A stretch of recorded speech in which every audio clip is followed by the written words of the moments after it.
story you are about to hear is true. Only the names have been changed to protect the innocent. Fatima Cigarettes, best of all long cigarettes, brings you Dragnet.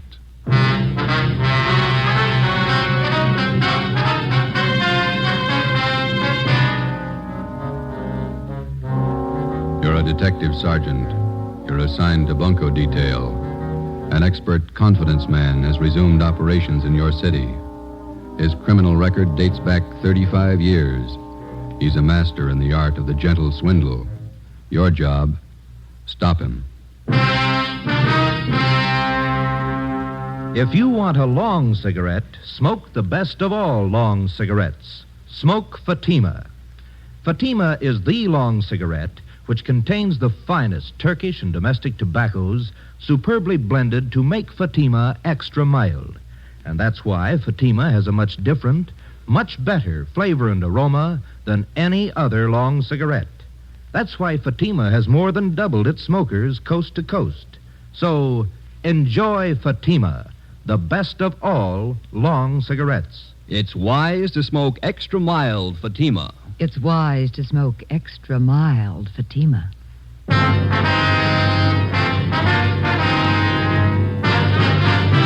Dragnet, the documented drama of an actual crime. For the next 30 minutes, in cooperation with the Los Angeles Police Department, you will travel step by step on the side of the law through an actual case from official police files. From beginning to end, from crime to punishment, Dragnet is the story of your police force in action. It was Tuesday, July 28th. It was warm in Los Angeles. We were working the day watch at a bunco detail. My partner's Ben Romero. The boss is Thad Brown, chief of detectives. My name's Friday. I was on the way back from the record bureau, and it was 10:45 a.m. when I got to room 38, bunco fugitive detail. Friday? Captain, they're bringing him in now. Sit down. Thanks. There's the mama sheet on him. Oh, Gentleman Wallace. I thought he was out of our hair for good. So did I till this turned up. I heard he was working New York. Look at the package on this guy. Mm-hmm. Feels like a good-sized dictionary. Yeah. Check the date of his first arrest there. June 2nd, 1913.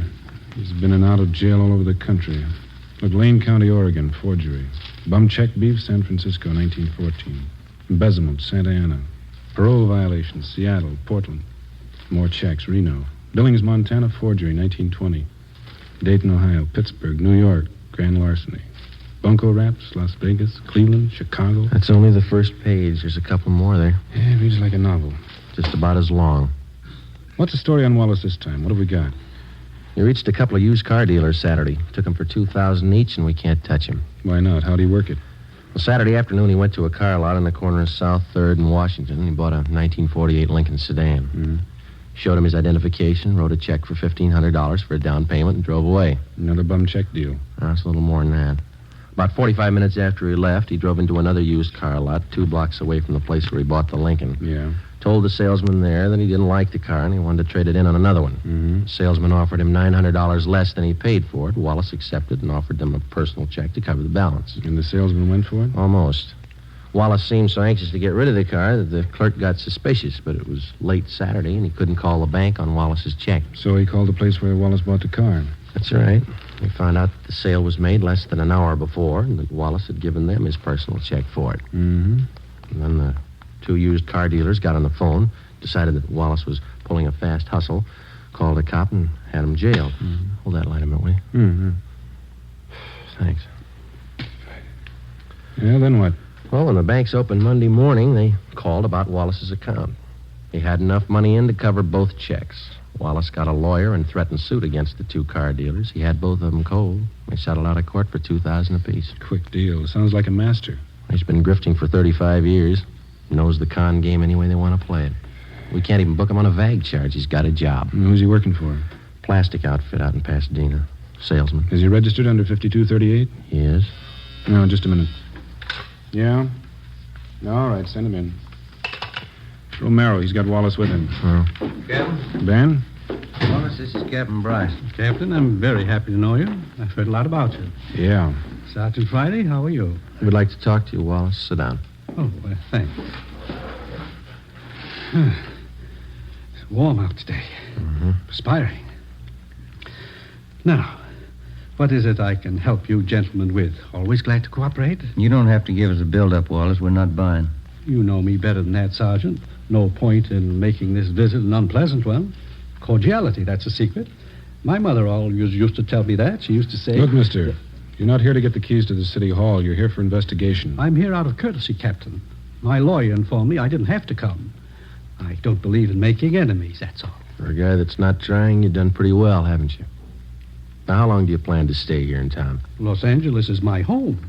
It's my place of business. That's fine with us, Wallace, just as long as it's honest. Now, let me hand you a piece of advice. You try copping any more jobs in this town, and we're going to lean on you, understand? I don't think I do understand, Captain. The incident with the used car dealers, I hope that isn't what upset you. You guessed it, and it better be the last caper you try around here for a long time. I had every right to take action against those car dealers. False arrest. They humiliated me. They damaged my reputation. Here's your reputation, Wallace. 35 years of it. 10 jail terms, larceny, bunco, forgery. Have you ever heard of rehabilitation, Sergeant? Oh, yeah. I did my time. I don't owe them a day. I've got an honest job. I've been off the grift for years now. And take a hint, Wallace. Stay off. You'll do better. That's all, Wallace. Just remember, the next time we tag you, you're going to fall hard. You got it straight? Captain, I've been square since I got to town. I'm not switching. Is that it? That's all. Well, that wasn't so bad. Would you gentlemen care to have some lunch with me at the club? Just a snack? No, thanks. Sure, I can't persuade you. Club's just up the street. Fine food. Some other time, Wallace. Goodbye. Well, goodbye, Sergeant. Goodbye to you, Captain. Yeah. Well, we gave him the word. I don't know how much good it's going to do. What do you think, Skipper? Two things about grifters. They never retire and they never change. Watch him. For the next 4 months, Charles Wallace was kept under surveillance. From his daily actions, there was nothing to indicate that he'd returned to his former profession of confidence man. From experience, we knew it was too good to be true. For a man who had worked the con game from every conceivable angle for as long as Wallace had, chances of his going straight amounted to less than 1 in 1,000. Just as a dope addict is a slave to drugs, the full-fledged con man or grifter is obsessed with the idea of swindling for a living. He loves his work, and he takes pride in it, just as much as a doctor, a lawyer, or any legitimate professional man. He has a life and a code of ethics all his own, even has his own language.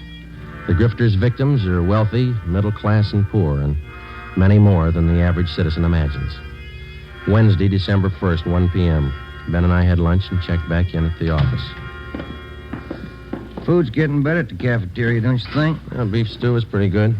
You got an extra coat hanger in your locker? Oh, yeah. Yeah, here you are. Yeah, thanks. Hi, Conan. Joe, do you see this report the post office detail sent over? You mean that Lonely Hearts ad? No, this is a different one. Real twist. How you mean, Harry? Let me look, huh? Here. Barney Grant, that's the name he uses anyway. A couple of weeks ago, he planted a small want ad in the newspapers around town. Been cleaning up ever since. How'd he work you? Here, take a look at the ad he was running. Remember, tomorrow is the last day to send your dollar to Box 565, Main Post Office, Los Angeles. Was that all? That's all it took. Last couple of days, been getting about 40 letters a day from people in this city. With $1 in each one. Ad doesn't promise a thing. Just send your dollar. People send them. They picked the guy up, Harry? He called for the last batch of letters 2 days ago. Probably pulled out. Postal inspectors checked the address he gave when he applied for the box. They never heard of him there. Barney Grant. Does that sound familiar to you, Ben? Little, yeah. Maybe R&I has a package on it. Friday, see you a minute. Right, Captain. Ben, you and Conan want to check that name through R&I? I'll be in with the skipper. Yeah, okay, Jack. Well, Friday, close the door, will you? Sure. This is Mr. Sawyer. He's with the Western Central Railroad, Sergeant Friday. Sergeant. How are you? It's about Wallace, Friday. Mr. Sawyer has a complaint against him. We've got the crime report. Gentleman Wallace? Yeah. You want to fill him in, Mr. Sawyer? Well, Sergeant, I'm employed as a standards engineer for the Western Central Railroad. Wallace first approached me about a month ago. He said he was an inventor, and he was working on plans of a new type of air brake for use on railroad cars. Go ahead. He said he'd conceived the idea, but that he needed more time and money to perfect his invention. He told me I'd share in half of the profits he got from his idea. It sounded more than fair. How much money did you give him?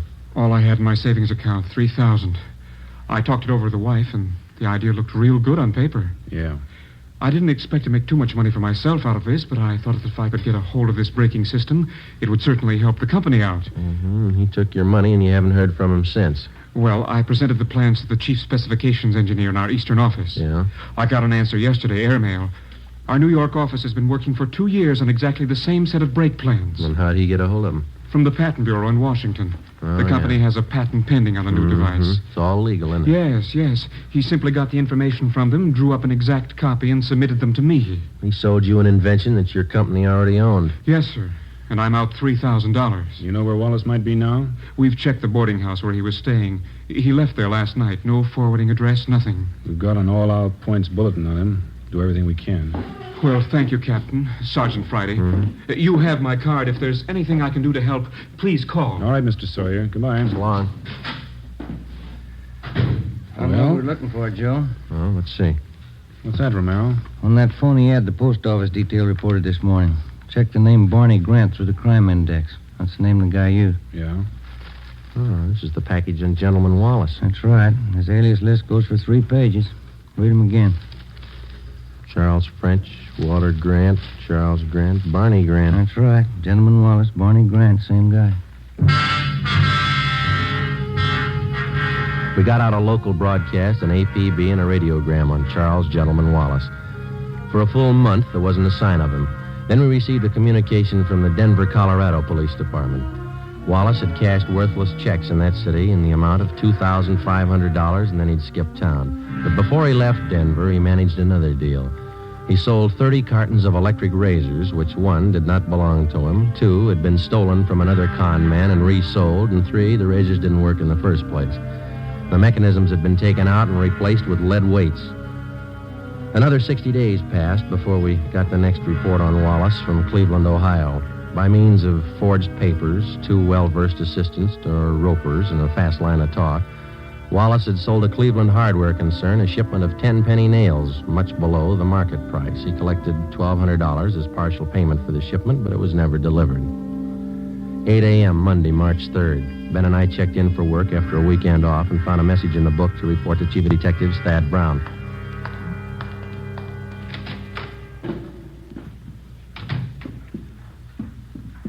Chief, you wanted to see it? Come in. Yes, sir? Gentleman Wallace is back in town. Where'd you get that? Guy by the name of Patterson. So, All right, thanks. Egan, have Patterson brought to the interrogation room. Is that Mouse Patterson, Skipper? Yeah, small-time grifter. He was running with Wallace as late as a month ago back in Pittsburgh. When was Patterson picked up? Last night at a big hotel out in Hollywood. He was working a fast deal. You think he came to town with Wallace? I know he did. One of Conlon's informants spotted Wallace and Patterson last night. We nabbed Patterson. Wallace slipped away. We figured they'd been operating in and out of the city for about 2 weeks. Any idea what his angle is this time? I think so. Take a look at this. Obituary notices flipped from a newspaper. How do these tie in? The con artist takes a dead man's name from the obituary list, finds out a little bit about him, and writes him a letter. He writes the dead man a letter. Here's a sample we had reported to us. Read it. William Radford, 233 South Brookway, Hollywood. Dear Bill, I heard you were sick, and I didn't want to bother you at this time, but believe me, I'm desperate. I don't mean to hound you about the $400 you borrowed from me, but we are having sickness in our family, and I do need the cash. Wait a minute. Wallace writes a letter like this to a man knowing he's dead, and the family opens it and reads it. And they figure it's some unpaid debt that they didn't know about, which the deceased owed. That's right. And the con man collects. Yeah. The letter's been showing up right in the middle of funeral arrangements. The family's bereaved, grief-stricken, caught off guard. They don't suspect anybody to be that ruthless, so they pay off what they think is a legitimate debt. That sets a new low, doesn't it? Excuse me. Ron speaking. All right, thanks.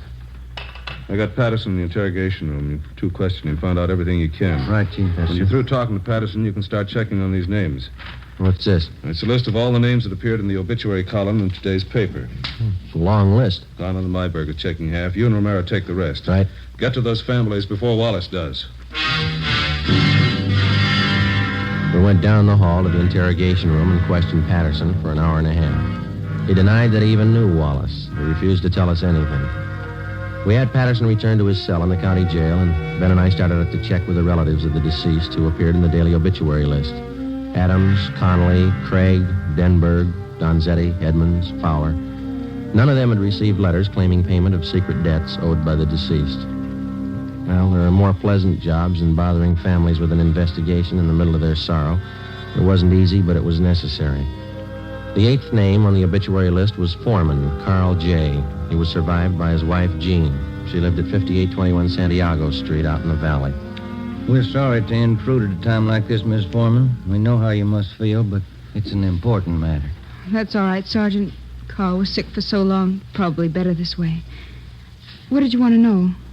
Since your husband passed away, have you received any letters asking for payments on a debt that he might have owed to somebody? It's funny you should ask. Yes, I have. I got it yesterday. Yesterday, huh? Do you know the man who wrote the letter? No, I didn't. I took it for granted that it was someone Carl knew in the Army. Someone he'd borrowed from. And how much money was it he said your husband owed him? $400. There's a letter over the mantel. I'll get it for you. Fine. Here it is. Thank you. Signs his name Howard Michaels. Has this man contacted you since? Why, yes, he has. He called me last night and said that he'd just heard about Carl. He apologized for writing the letter. Said he had some medical bills of his own to pay. I went to the bank this morning and got the money for him. Is there anything wrong? And he's supposed to come here and get the money? He already has about 2 hours ago. He seemed to be a very good friend of Carl's. Ben, you got that mug shot on? Yeah. Yeah, here it is.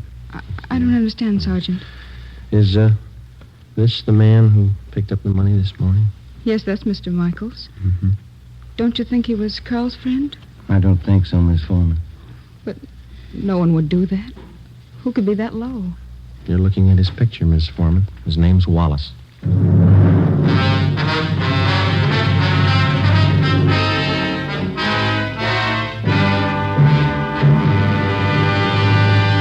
You are listening to Dragnet for the step-by-step solution to an actual police case. Here, step by step, are the reasons why Fatima has more than doubled its smokers from coast to coast. Step 1. The name Fatima has always stood for the best in cigarette quality. Step 2. Long cigarette smokers discover Fatima has a much different, much better flavor and aroma. Step 3. Long cigarette smokers find Fatima extra mild. Fatima is the long cigarette which contains the finest Turkish and domestic tobaccos superbly blended to make Fatima extra mild. And that's why more and more smokers every day agree it's wise to smoke extra mild Fatima. It's wise to smoke extra mild Fatima. Yes, the name Fatima on that golden yellow package is your insurance of an extra mild smoke. So, enjoy Fatima, the best of all long cigarettes.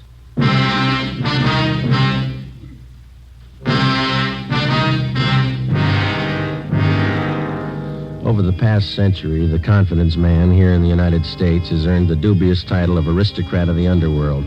Among small-time thieves, cutthroats, dope peddlers, pickpockets, and similar small fry, he's looked up to and respected.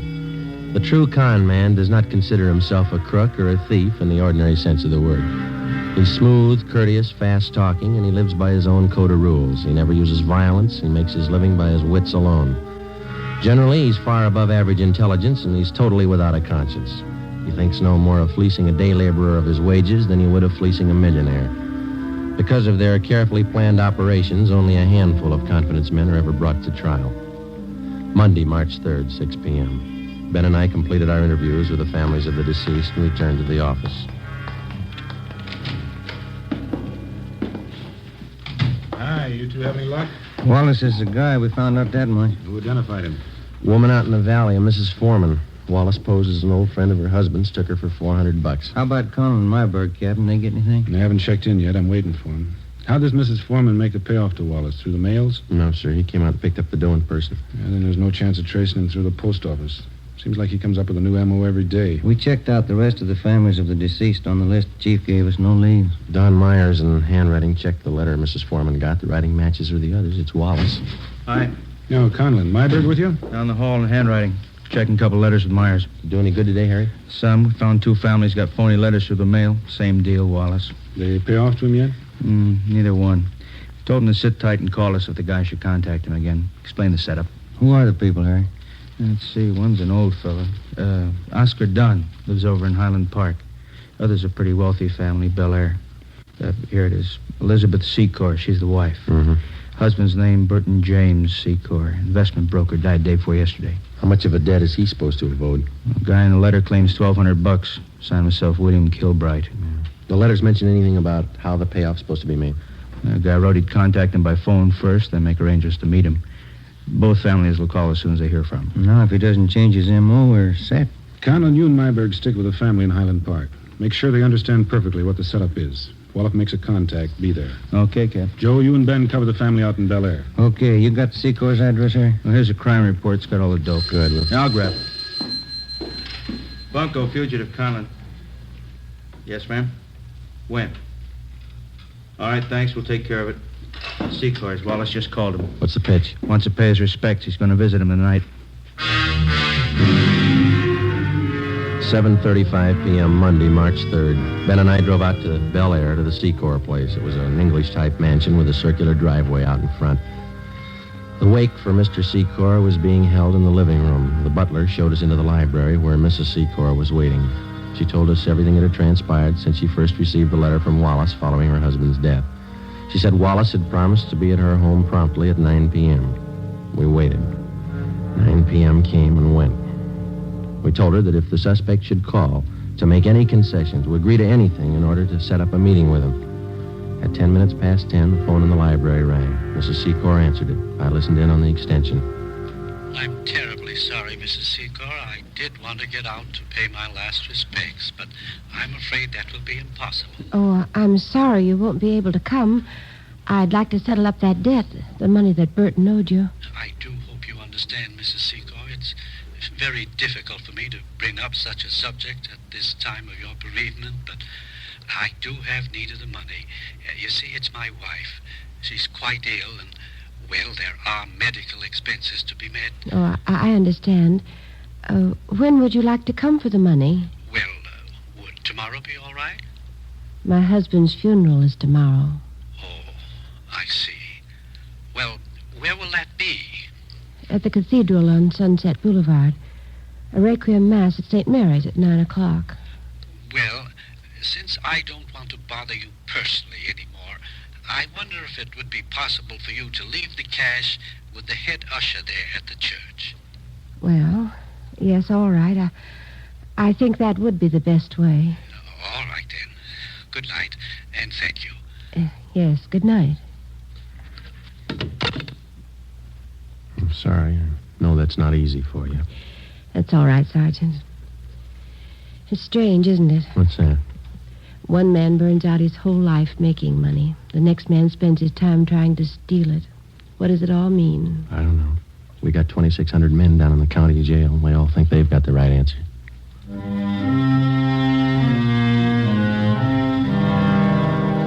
Tuesday, March 4th, 9 a.m. In St. Mary's Cathedral on Sunset Boulevard, the final rites, a Requiem High Mass, was being celebrated for Burton James Secor.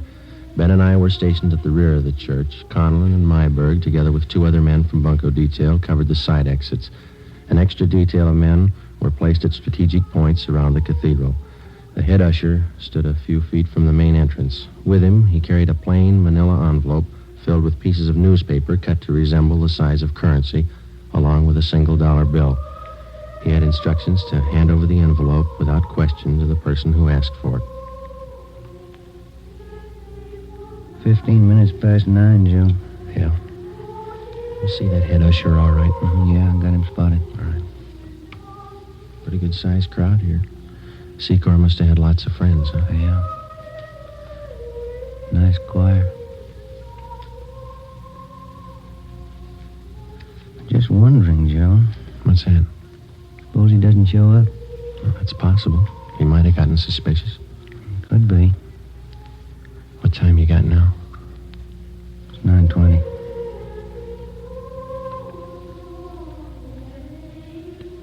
Joe, look. Uniformed messenger just came in the door. Yeah. He's looking around. He's going up to the usher, talking to him. That's it. Usher gave him the envelope. Messenger's leaving. I know. Let's hold it. Give him a lead. All right, let's go.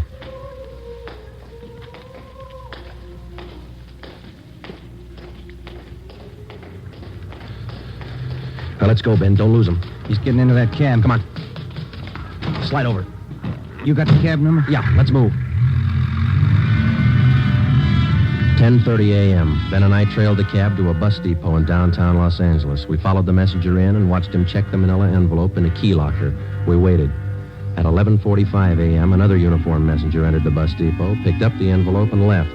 We followed him to the Union Railroad station, where he left the envelope at the traveler's aid desk. At 3 p.m., the envelope was still there, unclaimed. No sign, Joe. What do you think? It's a pretty fancy switch he's got worked out. Yeah. What time's the next train leave?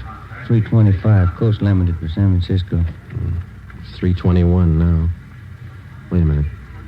See that porter over at the desk there? I'm talking to that girl there. I don't know. That's it. She's giving him the envelope. Come on. Yeah.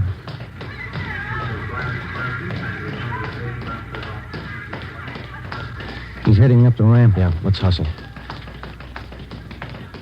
You turn up the left? Yeah, passenger platform, Coast Limited. Not much time. Come on, run. Come on, Ben. Where'd the porter get on? Next car. Come on, run. Let's jump. This way. Through here. That the same porter? Yeah.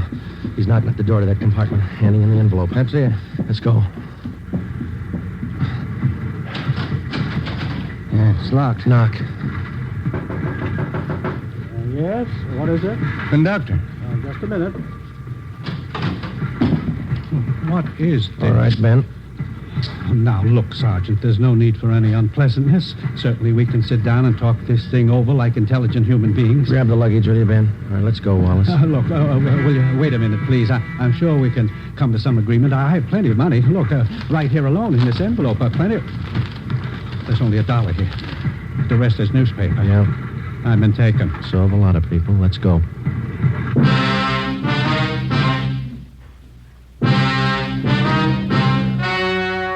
The story you have just heard was true. Only the names were changed to protect the innocent. On June 23rd, trial was held in Superior Court, Department 87, City and County of Los Angeles, State of California. In a moment, the results of that trial. It's amazing how many long cigarette smokers are changing to Fatima. Here is the actual report. From coast to coast, Fatima has more than doubled its smokers. Yes, more and more smokers every day are discovering that Fatima is the best of all long cigarettes.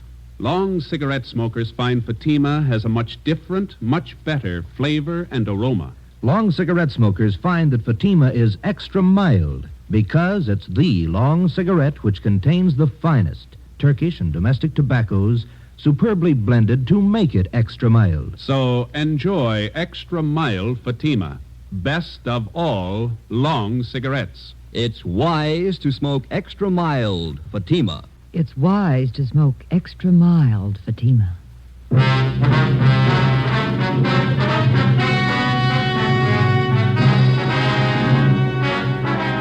Charles Gentleman Wallace was tried and convicted on 4 counts of grand theft and sentenced to the state penitentiary for the term prescribed by law, with holds being placed on him by 4 other states.